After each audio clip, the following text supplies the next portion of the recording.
Welcome to the नोवर Nikhil learning app. इस app को स्टूडेंट्स के प्रॉब्लम को सॉल्व करने के लिए डेवलप किया गया है। इस ऐप के अंदर आप लेटेस्ट गवर्नमेंट जॉब्स, रिजल्ट्स और एडमिट कार्ड के अपडेट्स पा सकते हैं। साथ ही साथ आप इन सारे ऐप्स को कैटेगरीज, क्वालिफिकेशन एंड लोकेशन के हिसाब से भी देख सकते हैं। इसके अलावा आपको गवर्नमेंट जॉब्स और डिफरेंट एग्जामिनेशन के प्रीवियस ईयर के क्वेश्चन पेपर्स को भी डाउनलोड करने का ऑप्शन मिलता है। आप इस ऐप को डाउनलोड कर सकते हो एंड्रॉइड प्ले स्टोर से और आप इस ऐप को 5 स्टार देना ना भूलें। Hello everyone, my name is Nikhil and welcome to the channel. आज का ये video UPSC EPFO enforcement officer या अकाउंट ऑफिसर का स्ट्रैटेजी वीडियो है। आज के इस वीडियो में हम डिटेल में देखने वाले हैं कि सबसे इजी तरीका क्या है इस पर्टिकुलर एग्जामिनेशन को क्रैक करने का।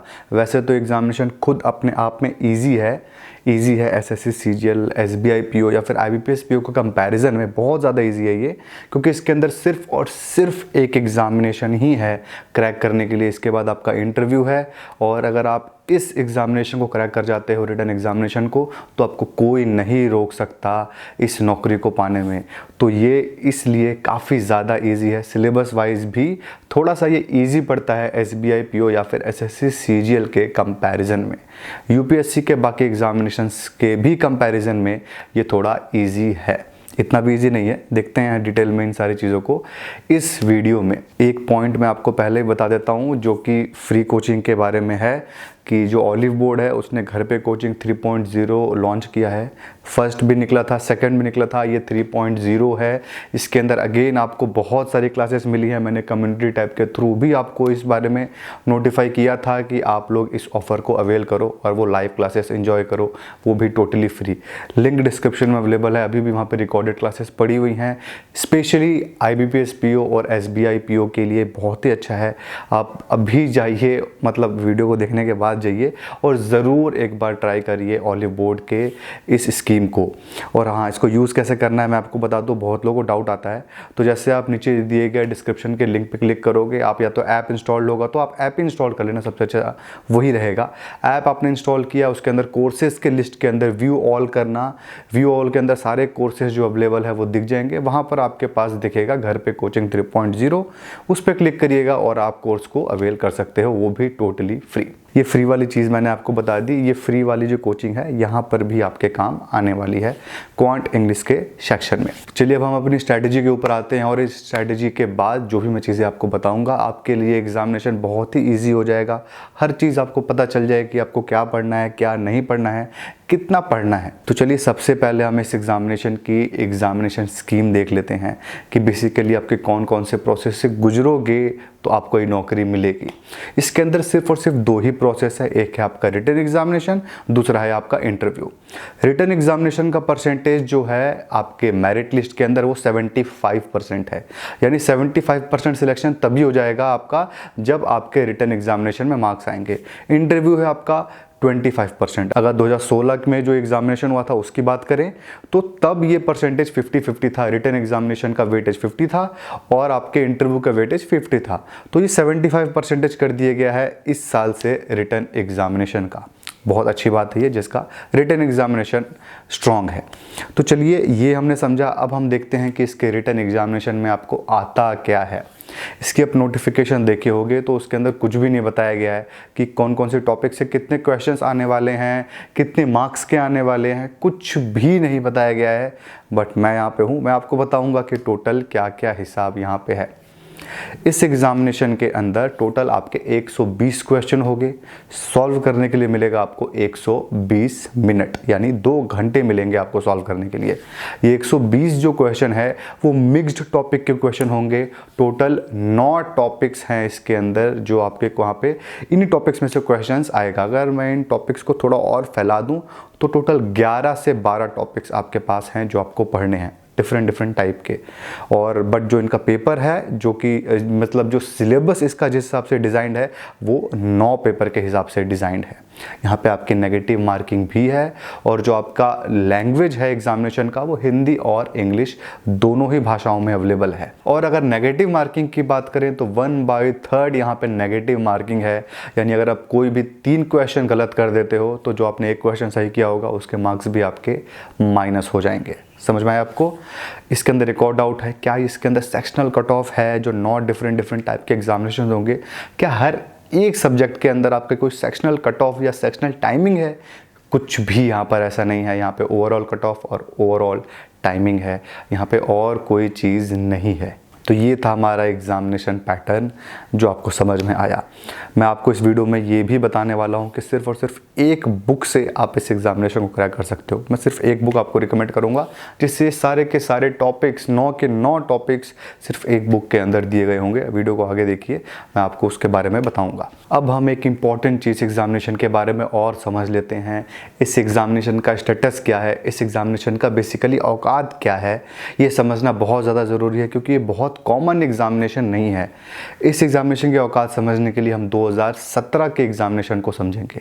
2017 की बात करें तभी हम समझ पाएंगे कि क्या चेंजेस तब थे और आज के डेट में क्या चेंजेस होने वाले हैं इस एग्जामिनेशन के अंदर। आपको ये चीज़ समझना बहुत ज़्यादा ज़रूरी है। मैं यहाँ पे कोई टाइम पास नहीं कर रहा हूँ। अब इस वीडियो को अगर आपको लग रहा होगा टाइम वेस्ट हो रहा है, अभी आप चले जाइए। नहीं तो अगर आप एग्जामिनेशन क्रैक करना चाहते हो, वीडियो को पूरा देखिए और हर एक पॉइंट को दिमाग में समझ के चलिए, नोट करके चलिए, एक पेन और कॉपी लेके चलिए। ये कोई एंटरटेनमेंट वीडियो नहीं है, यहाँ पे मैं आपको नाच गा के नहीं बताने वाला हूँ। तो आप हर चीज़ को ध्यान से सुनिए। कोई भी चीज़ टाइम पास करने के लिए यहाँ पे आपको नहीं बताई जा रही है।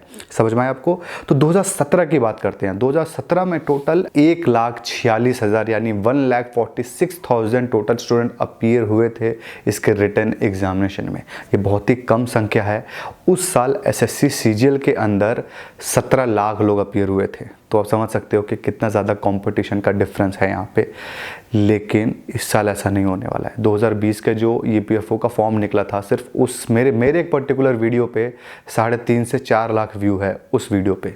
तो आप समझ सकते हो कितने लोग सिर्फ एक वीडियो को देख करके फॉर्म भरे होंगे और उसके बाद भी कितने लोगों ने वीडियोज़ बनाए और नॉर्मल इन्फॉर्मेशन से, मतलब वो जो 3.5 लाख लोगों ने वीडियो देखा वो और 7 से 8 लाख लोगों को बताए होंगे, एक दो लोगों को भी बताए होंगे। तो कंपटीशन बहुत ज़्यादा हाई होने वाला है। 2017 से कंपैरिजन मत करिए, बट स्टिल इसका कंपटीशन बहुत लो होने वाला है आईबीपीएस और एसएससी और रेलवे के एग्जामिनेशन के कंपैरिजन में। लास्ट ईयर की बात करें तो 1,46,000 में से 58,000 लोग जनरल कैटेगरी के थे। तो जनरल कैटेगरी की संख्या भी बहुत ज़्यादा थी ओवरऑल स्टूडेंट्स के अंदर। ये हो गया हमारा लास्ट ईयर का हिसाब और आज के ईयर का हिसाब, जो कि बहुत ही ज़्यादा डिफरेंट होने वाला है। ठीक है, अब हम आते हैं अपने इस स्ट्रैटेजी वीडियो के सबसे पहले स्टेज के ऊपर। यानी जो सबसे पहला काम आपको इस एग्जामिनेशन के लिए करना है वो ये है कि आपको सबसे पहले अपना टाइम नोट करना है। कितना टाइम बचा है? जब मैं इस वीडियो को रिकॉर्ड कर रहा हूँ बहुत ज़्यादा टाइम बचा हुआ है। 4 अक्टूबर 2020 को आपका एग्जामिनेशन डेट है ईपीएफओ का और इससे भी आगे बढ़ने के ही चांसेस हैं, बट अब लेके चलिए अक्टूबर है तो अभी भी आपके पास 5-6 महीने बचे हुए हैं तैयारी करने के। बहुत ज़्यादा समय बचा हुआ है।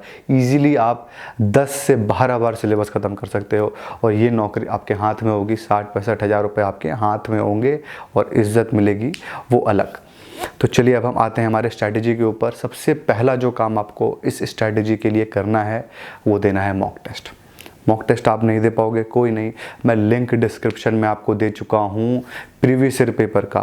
यूपीएससी ईपीएफओ के 2017 का जो प्रीवियस ईयर पेपर है वो आपको डाउनलोड करना है और उसको एक बार देखना है। उसको देखना है, अगर मॉक टेस्ट के जैसे आप सॉल्व कर सकते हो अपने आप से, बिना किसी टेंशन के, बिना किसी बुक को लिए हुए। आपको ये भी नहीं सोचना कि आपकी तैयारी कितनी हुई है, बस आपको उसको सॉल्व करना है। जब आप उसको सॉल्व करोगे आपको अपना लेवल पता चलेगा। 20, 15, 8, 10, 60, 70, 80 जितने भी आपके मार्क्स आते हैं कोई फ़र्क नहीं पड़ता, लेकिन आपको अपना स्टैंडर्ड पता चलेगा, आपको अपना लेवल पता चलेगा। ठीक है। और अगर जो मॉक टेस्ट देते हैं, मॉक टेस्ट तो और अच्छी बात है। अगर आप ऑनलाइन मॉक टेस्ट देते हो वहाँ पे 50-60 पड़े होते हैं। मैं आपको ऑलिव बोर्ड का मॉक टेस्ट रिकमेंड करता हूँ हमेशा। तो ऑलिव बोर्ड का ईपीएफओ का जो मॉक टेस्ट है यहाँ पर भी मैं आपको रिकमेंड करता हूँ। वहाँ पे अच्छा नोट्स भी अवेलेबल है। मॉक टेस्ट के साथ साथ जितना भी इसका सिलेबस है ना, हर चीज़ के नोट्स वहाँ पे अवेलेबल है। तो आपको एक वो फ़ायदा वहाँ पे मिलने वाला है। लिंक डिस्क्रिप्शन में अवेलेबल है, आप देख सकते हो। मेरे ऐप को भी देख सकते हो, वहाँ पे प्रीवियस ईयर के पेपर्स आपको डाउनलोड करने का ऑप्शन मिल जाएंगे। ईपीएफओ के भी पेपर्स वहाँ पे अवेलेबल है विथ सॉल्यूशन। तो आपको ये समझ में आया कि सबसे पहला आपको काम यही करना है।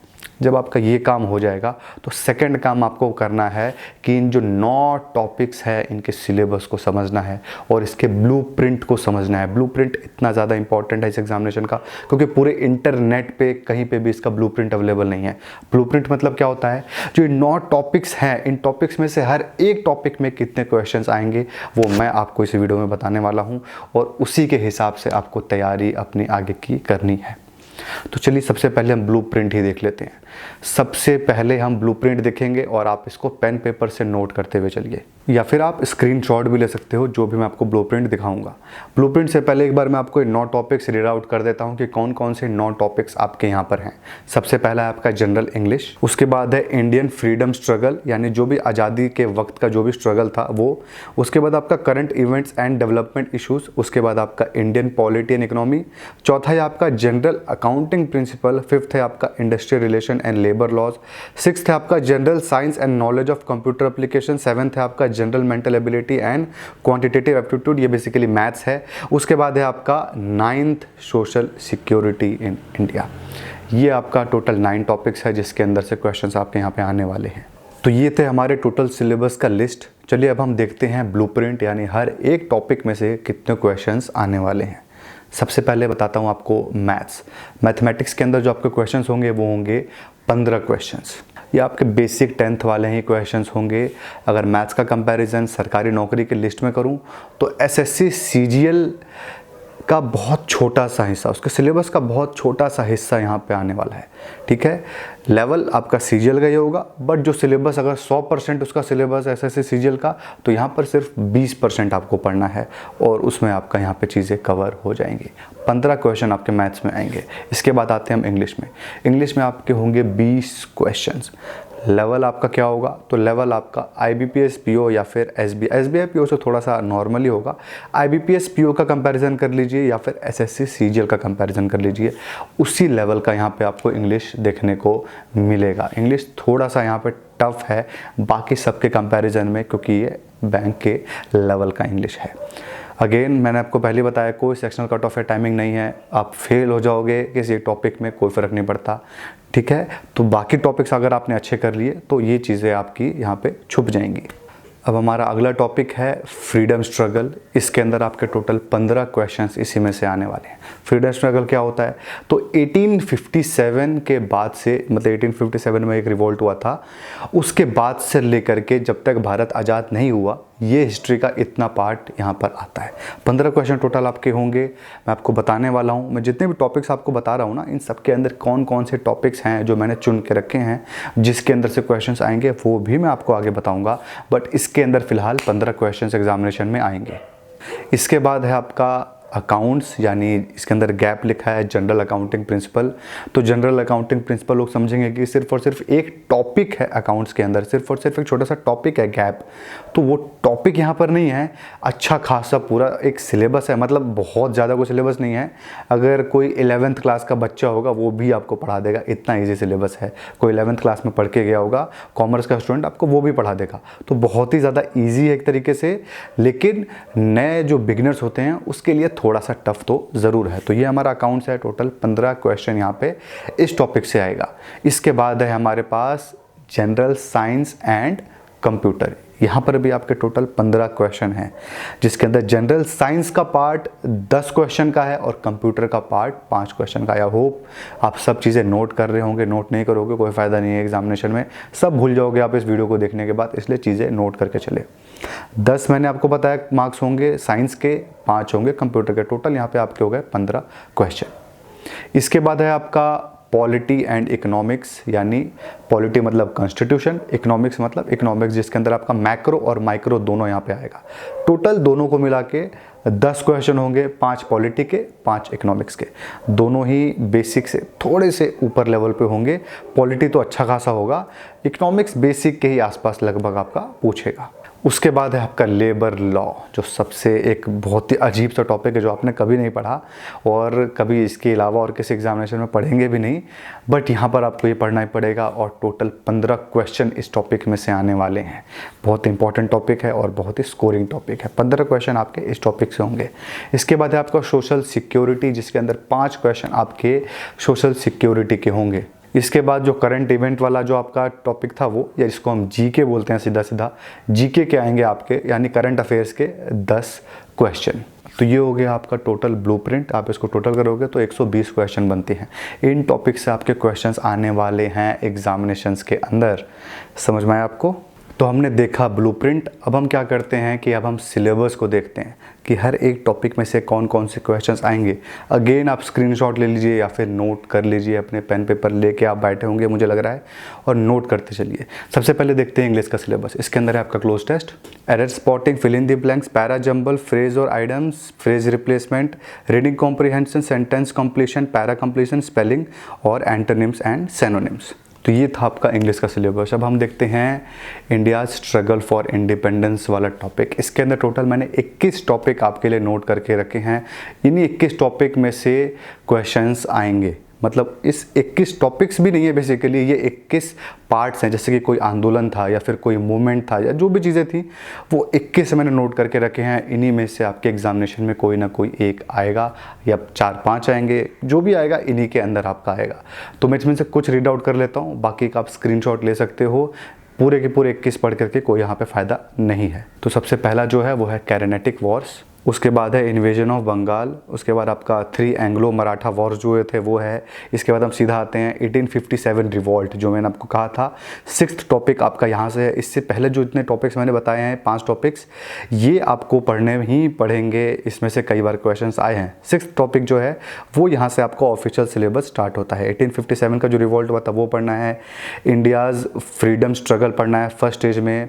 उसके बाद आपका ग्रोथ ऑफ नेशनल कॉन्शियसनेस, इसके ऊपर पढ़ना पड़ेगा। और थोड़ा नीचे आप आते हैं तो स्वदेशी मूवमेंट पढ़ना पड़ेगा। इकोनॉमिक नेशनलिज्म आपको पढ़ना पड़ेगा, इसके अंदर भी कई सारे आंदोलन हैं। इसके बाद आपको और थोड़ा नीचे आए तो सिविल डिसओबीडियंट मूवमेंट आपको पढ़ना पड़ेगा, खिलाफत मूवमेंट पढ़ना पड़ेगा, नॉन कोऑपरेटिव मूवमेंट पढ़ना पड़ेगा, क्विट इंडिया पढ़ना पड़ेगा, सुभाष चंद्र बोस एक इंपॉर्टेंट टॉपिक है। इसके बाद आपका इंडियन नेशनल आर्मी। ये आपका बहुत सारे इंपॉर्टेंट टॉपिक्स हैं 21। इसके अलावा भी आपको चीज़ें कुछ कुछ पढ़नी पड़ेंगी। हाँ, जो मैं आपको बुक बताने वाला था कि मैं आपको अभी बुक के बारे में भी बताऊंगा। इसके बाद बुक जो आपको बताने वाला था, एक सिंगल बुक, उसके अंदर भी सारी चीज़ें कवर्ड होंगी। आप उससे भी पढ़ाई कर सकते हो। आगे मैं आपको बताऊँगा सारे बुक्स के भी डिटेल्स। इसके बाद हम आते हैं करंट अफेयर्स के ऊपर। करंट अफेयर्स के ऊपर मैं क्या सिलेबस बताऊं? कोई सिलेबस नहीं है। हाँ, इसके अंदर आपको ज्योग्राफी नहीं पढ़ना है, और भी बहुत सारे टॉपिक्स हैं, वो सब चीज़ें नहीं पढ़नी। जो भी करेंटली आपकी चल रही है ना, जो भी देश में चल रहा है, उसके ऊपर बेसिकली यहाँ पे क्वेश्चंस आएंगे। तो यहाँ पर कोई भी आपका जीके का सिलेबस नहीं है। चलिए अब हम इसके बाद आते हैं नेक्स्ट टॉपिक पे, जो कि है पॉलिटी यानी कॉन्स्टिट्यूशन। इसके अंदर आपको सबसे पहले टॉपिक है इंडियन कॉन्स्टिट्यूशन। इसके बाद historical underprinting, amendments, functions and responsibility of union and states, parliament and state legislation, जो भी सब चीज़ें हैं, इसका स्ट्रक्चर, फंक्शंस आप पढ़ना पड़ेगा। वेलफेयर स्कीम्स आपको पढ़नी पड़ेगी। इसके बाद आपको जितना भी इंपॉर्टेंट एस्पेक्ट्स है गवर्नेंस का, ट्रांसपेरेंसी, अकाउंटेबिलिटी, बहुत सारे इसके अंदर लिस्ट है पूरी, इसको आपको पढ़ना पड़ेगा। उसके बाद आपको पढ़ना है सिटीजन्स चार्टर, उसके बाद ट्रांसपेरेंसी, अकाउंटेबिलिटी पढ़ना है। उसके बाद बहुत इंपॉर्टेंट ये लास्ट के 3 टॉपिक है, पंचायती राज, पब्लिक पॉलिसी और राइट इश्यूज। ये बहुत ज़्यादा इंपॉर्टेंट टॉपिक हैं पॉलिटी के। तो चलिए पॉलिटी के बाद हम इकोनॉमिक के सिलेबस को देखते हैं। इसका सिलेबस का पहला टॉपिक है इकोनॉमिक ग्रोथ एंड डेवलपमेंट। उसके बाद है use and transfer of resources. उसके बाद disruptive effect, macro economics, micro economics. उसके बाद आपका इंक्लूजन्स है, फाइनेंशियल इंक्लूजन, रिसेंट एक्टिविटीज़ वगैरह, रिसेंट जो भी इनिशिएटिव होते हैं वो चीज़ें। उसके बाद आपकी फिजिकल पॉलिसी है, revenue, capital account, tax revenue और आपका बजट वगैरह, एक्सपेंडिचर वगैरह, ये सारे टॉपिक्स यहाँ पे कवर्ड हैं। तो ये आपका बेसिकली हो गया इकोनॉमिक्स का पार्ट, और इतना ही आपके चीज़ें यहाँ पे आएंगी। अब हम आते हैं अकाउंट्स के ऊपर। अकाउंट्स में आपको पढ़ना है सबसे पहला प्रिंसिपल ऑफ अकाउंटिंग, उसके बाद है एनालाइजिंग एंड रिकॉर्डिंग ट्रांजैक्शन, उसके बाद एडजस्टमेंट एंड फाइनेंशियल स्टेटमेंट्स, उसके बाद कंप्लीशन ऑफ अकाउंटिंग साइकिल्स, उसके बाद सब्सिडरी लेजर्स और उसके बाद स्पेशल जर्नल्स। तो ये था आपके अकाउंट्स का टॉपिक। तो चलिए अब हम नेक्स्ट टॉपिक पे आते हैं, जो कि है industrial relation and labour law. इसके अंदर आपको सबसे पहले लेबर लॉ के बारे में पढ़ना है, अबाउट पढ़ना है उसका। उसके बाद टाइप्स पढ़ने हैं, एरिया इम्प्लीमेंटेशन पढ़ना है, सेक्टर्स एप्लीकेबल पढ़ना है और ओवरव्यू पढ़ना है। उसके बाद आपका इंडस्ट्रियल रिलेशन के अंदर इंडस्ट्रियल रिलेशन कोड यानी IRC बिल एक है, वो पढ़ना है आपको। और उसके बाद आपको मॉडल ऑफ लेबर रिफॉर्म्स पढ़ने हैं। यह हो गया आपका लेबर लॉ का टॉपिक। अब आते हैं हम साइंस के ऊपर। साइंस का बहुत ही क्लियर है, केमिस्ट्री, फिजिक्स और life science. Biology in depth नहीं है, लाइफ साइंस आपको पढ़ना है, ये सिंपल टॉपिक है। इसी का अगला पार्ट था कंप्यूटर। कंप्यूटर के अंदर आपको पढ़ना है एवोल्यूशन ऑफ कंप्यूटर यानी उसकी हिस्ट्री। उसके बाद computer organisations, computer operating system, database management, data structure, data communication और कंप्यूटर नेटवर्क्स। तो ये हो गया आपका कंप्यूटर का सिलेबस। अब हम आते हैं क्वांट यानी मैथ्स पे। सबसे पहले टॉपिक है नंबर सिस्टम, उसके बाद है percentage, profit and loss, average ratio, compound interest, simple interest. Data interpretation बहुत नहीं आता, एक बार आया था इसलिए यहाँ इंक्लूड कर दिया गया है, चार्ट ग्राफ, वरना इसको हटा सकते हैं। उसके बाद आपका डाटा सफिशिएंसी, साइलोजम, पजल और मोर। तो यहाँ पर जो आपको क्वांट का सिलेबस है सिर्फ और सिर्फ इतना ही है। इसके अंदर कई बार एक दो क्वेश्चन आपके रीजनिंग के आ जाते हैं कई बार, बट इसके अलावा रीजनिंग का फिलहाल यहाँ कोई पार्ट नहीं है इस पूरे के पूरे सिलेबस में। यही आपका टोटल सिलेबस है जो आपको पढ़ना है। अगर आपने इतना पढ़ लिया तो एग्जामिनेशन क्रैक हो जाएगा आपका। अब हम आते हैं बुक्स के ऊपर। बुक्स के ही ऊपर आएंगे तो यहाँ पर जो भी इनके टॉपिक्स हैं वो बात हम इसके बारे में करेंगे। जितने भी आपके टॉपिक्स हैं ना, इंग्लिश के, आपके क्वांट के, सारे जो भी आपके जनरल टॉपिक्स थे वो सारे के सारे आपके कवर हो जाएंगे। कहाँ से? घर पे कोचिंग से, ऑलिव बोर्ड के घर पे कोचिंग 3.0 अवेल करिए फ्री में। भाई लिंक डिस्क्रिप्शन में अवेलेबल है, फ्री में है, कोई पैसा नहीं लग रहा। जब फ्री की चीज़ है तुरंत अवेल करिए। लिंक डिस्क्रिप्शन में अवेलेबल है, जाइए और उसको लीजिए। और यहाँ पे जितने भी टॉपिक्स हैं जनरल वो सारे कवर्ड हैं। इसके अलावा IBPS SBI के तो ऑटोमेटिकली कवर्ड हैं, हर एक चीज़ के कवर्ड है बेसिकली उसके अंदर, ये भी यहाँ पे आपका कवर्ड है। अब इसके बाद बात रही लेबर लॉ की, सोशल सिक्योरिटी की, अकाउंटिंग प्रिंसिपल्स की, आपके थोड़े बहुत इकोनॉमिक्स के पार्ट की। ये 4 टॉपिक, स्पेशली जो पहले 3 टॉपिक है वो टॉपिक बहुत ही सरदर्द करने वाले हैं। आपने कभी सुना भी नहीं है, पढ़ा भी नहीं है। तो मैंने आपको बताया था जो एक सिंगल बुक जो मैंने आपको रिकमेंड करने वाला हूँ उसके अंदर सारे के सारे चीज़ें दी गई हैं। 25 से 30 पेजेस के अंदर ही इन सारे के सारे टॉपिक्स को निपटा दिया गया है। मेरे पास बुक यहाँ पे पड़ी हुई है, मैं आपको दिखाता हूँ। ये आपकी बुक है, UPSC EPFO की बुक है, इतनी पतली ये बुक है। इसके अंदर सारी चीज़ें दी गई हैं, जो भी आपके सिलेबस यहाँ पर आपसे पूछ रहा है हर एक चीज़ यहाँ पे दिया गया है, डिटेल में दिया गया है। हाँ, आप इसको पढ़ करके अकाउंट्स के ज्ञाता नहीं बन जाओगे ऑब्वियसली, लेकिन अगर आप चाहो तो ये एक सिंगल बुक आपकी मदद कर देगी। 25 से 30 पेज के अंदर ही सारी चीज़ें दी गई हैं और आप उसका यूज़ करके आराम से इस एग्जामिनेशन को क्रैक कर सकते हो। इसके अलावा भी क्वांट, रीजनिंग वगैरह, GK, साइंस, हर एक चीज़ इसके अंदर दिया गया है, हर चीज़ है इस बुक के अंदर। बट ये 3-4 टॉपिक तो स्पेशली इसके अंदर हैं जो मोस्टली कहीं नहीं मिलते हैं। तो केवल इन टॉपिक के लिए भी आप लेना चाहो तो ले सकते हो, और बाकी सारे टॉपिक्स के लिए ओवरऑल अगर आपको लेना है तो अगेन ये एक अच्छी बुक है। हाँ, इसके अंदर ज्योग्राफी वगैरह दिया हुआ है, वो आपको कोई ज़्यादा पढ़ने की ज़रूरत नहीं है, उसको आप स्किप कर सकते हो। तो अगर मैं इस बुक को रिकमेंड नहीं करता हूँ तो और कौन सी बुक मैं आपको बोलता हूँ, तो अरिहंत पब्लिकेशन की आती है फास्ट ट्रैक अर्थमेटिक बुक, आप उसको परचेस कर सकते हो, काफ़ी अच्छी किताब है क्वांट सेक्शन के लिए। इंग्लिश की बात करें तो आपके एसेंशियल इंग्लिश एक बुक आती है दिशा पब्लिकेशन की, काफ़ी अच्छी बुक है, आप उसको यूज़ कर सकते हो। इसके अलावा आप SP बख्शी की भी यूज़ कर सकते हो इंग्लिश, वो भी ठीक ठाक बुक है। अगर आप हिंदी मीडियम के स्टूडेंट हो, सब कुछ हिंदी में चाहिए, तो आप लूसेंट की इंग्लिश भी परचेस कर सकते हो। ये आपका टॉपिक हो गया। इसके बाद हम आते हैं इकोनॉमिक्स के ऊपर। इकोनॉमिक्स के अंदर देखिए आपका इकोनॉमिक्स, लाइफ साइंस, कंप्यूटर, थोड़ा कॉन्स्टिट्यूशन, थोड़ा सा हिस्ट्री, ये सारी की सारी चीज़ें करनी है तो एक लूसेंट की बुक है, पीली कलर की छोटी सी बुक है, आंख बंद करके परचेस कर लिए। सबके पास वो बुक होना ही ज़रूरी है, कंपलसरी आपके पास वो बुक होना ही चाहिए। आप उसको लेके रख लीजिए अपने पास। ये सारे के सारे टॉपिक्स आप उससे पढ़ सकते हो। उसके अलावा जो आपके लेबर लॉ के टॉपिक्स थे, सोशल सिक्योरिटी थे, मैंने आपको बता दिया। जो ये दिशा पब्लिकेशन की बुक थी, इसके अंदर उन सारे टॉपिक्स को कंबाइन करके दिया गया है। और इसके अलावा जो आपका लेबर लॉ, सोशल सिक्योरिटी के, आपके अकाउंट्स के जो भी टॉपिक्स थे, इन सबको कंबाइन करके आपके दिशा पब्लिकेशन के बुक के अंदर डाल ही दिया गया है। आप उसको परचेस कर सकते हो इन सारे चीज़ों के लिए, और वो मोर देन सफिशिएंट है आपके इन टॉपिक्स के लिए। आप एक बेसिक नॉलेज ले लोगे, एग्जामिनेशन को आप क्रैक कर सकते हो, आप क्वेश्चंस को अटेम्प्ट कर सकते हो। तो ये सारी चीज़ें थी जो आपको समझनी थी। अब इन सारी चीज़ों को समझने के बाद इसको इम्प्लीमेंट कैसे करना है? इम्प्लीमेंट करने के 2 तरीके हैं। सबसे पहले कि इनका टाइम टेबल क्रिएट करना आज के डेट में, मतलब एक आपको जो भी आपका एक चार्ट है, जो भी आपका एक टाइम टेबल है, कैलेंडर है, आपको उस पर नोट करना पड़ेगा कि आपको कौन से दिन कौन से टॉपिक करना है। और जितनी मेरी नॉलेज है इस एग्जामिनेशन को लेकर के, आप एक दिन में जो 9 टॉपिक है ना, एक दिन में एक टॉपिक का 50% ख़त्म कर सकते हो, जो बड़े टॉपिक हैं 15-15 मार्क्स वाले। और जो छोटे टॉपिक हैं अकाउंटिंग वगैरह, ये सारी चीज़ें एक दिन में ख़त्म की जा सकती है। मैं आपको रियलिटी बता रहा हूँ, बट कोई नहीं आपसे ख़त्म नहीं होगा। तो ये 9 टॉपिक्स को आप दीजिए 18 दिन। सबसे पहले तैयारी करने के वक्त आपको ये करना पड़ेगा, एक टॉपिक को 2 दिन दीजिए, अगर आपका वो ख़त्म नहीं होता है छोड़ दीजिए, अगले दिन नया टॉपिक स्टार्ट करिए, ठीक है। अगर आपको नहीं पता है तो मेरा एक कैलेंडर भी मैंने अपना लॉन्च किया था, जिसके अंदर अगर आपके कुछ नोट करने की चीज़ें नहीं है तो एक वॉल कैलेंडर है बड़े से साइज़ का, 25 इंच बाय 18 इंच का एक बड़ा कैलेंडर है, उसको आप दीवार पर चिपका सकते हो। उसमें चीज़ें नोट कर सकते हो कि कब कौन सी पढ़ाई करनी है, और आप उसका इस तरीके से काफ़ी अच्छा यूज़ कर सकते हो। लिंक डिस्क्रिप्शन में अवेलेबल है, आप परचेस करना चाहो तो कर सकते हो, amazon.com पे वो अवेलेबल है।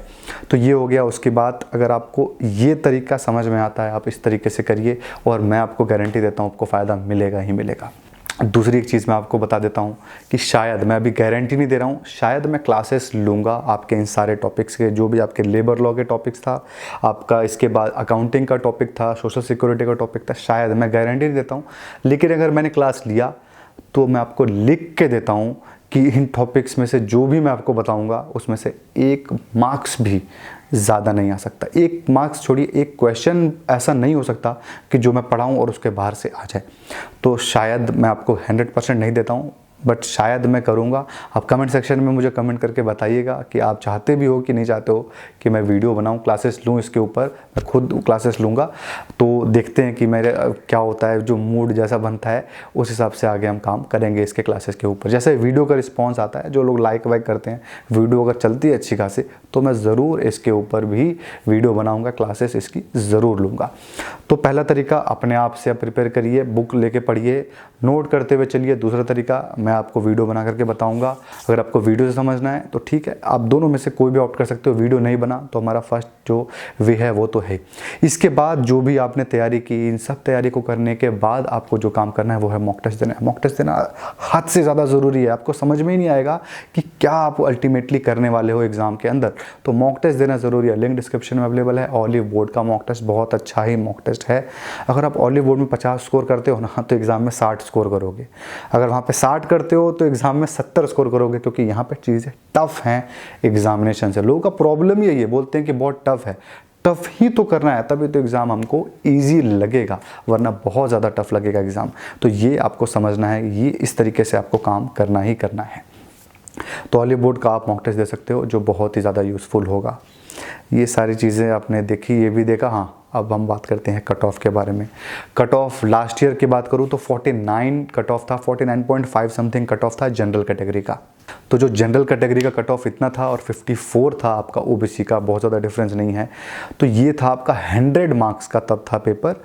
क्वेश्चन 120 थे, मार्क्स 100 थे, तो 100 मार्क्स का आपका ये पेपर था और इसके अंदर कट ऑफ था 49.5। अब आपको लग रहा होगा 120 का है तो 60 कट ऑफ आएगा, मैं तो लेके आ जाऊँगा। नहीं, कट ऑफ इस बार का जो मेरा एक्सपेक्टेड है, आप 70-75 लेके चलो, इतना कट ऑफ इस बार होने वाला है जनरल का। 5 नंबर कम कर लीजिए ओबीसी का। तो ये आप ये माइंड सेटअप से अपने पढ़ाई करिएगा, काम करिएगा। स्क्रीन पे मैं आपको दिखा भी दूंगा लास्ट ईयर का कट ऑफ जो भी था। इसके अलावा जो भी चीज़ें हैं, जो भी चीज़ें मैंने आपको बताई हैं, सबके लिंक भी आपको डिस्क्रिप्शन में अवेलेबल है। उन सब चीज़ों को आप देख सकते हो, चेकआउट कर सकते हो। तो ये था स्ट्रैटेजी वीडियो। कमेंट करके बताइएगा अगर आपको चाहिए कि मैं क्लासेस लूँ, तो मुझे कमेंट ज़रूर करिएगा आप। इसके अलावा आप मेरा ऐप डाउनलोड कर सकते हो। हाँ, वहाँ पे वीकली, मंथली जीके पीडीएफ हर चीज़ वहाँ पे अब अवेलेबल होने लगी है। तो बस ये था आज के वीडियो में। आई होप आपको इस वीडियो से फ़ायदा मिला होगा। अगर आपको इस वीडियो से फ़ायदा मिला तो आप इस वीडियो को लाइक ज़रूर करें, कमेंट करें अपने राउट को, और अगर आपको ऐसे और वीडियो देखने होंगे तो अपने चैनल को भी ज़रूर सब्सक्राइब करें। Thank you.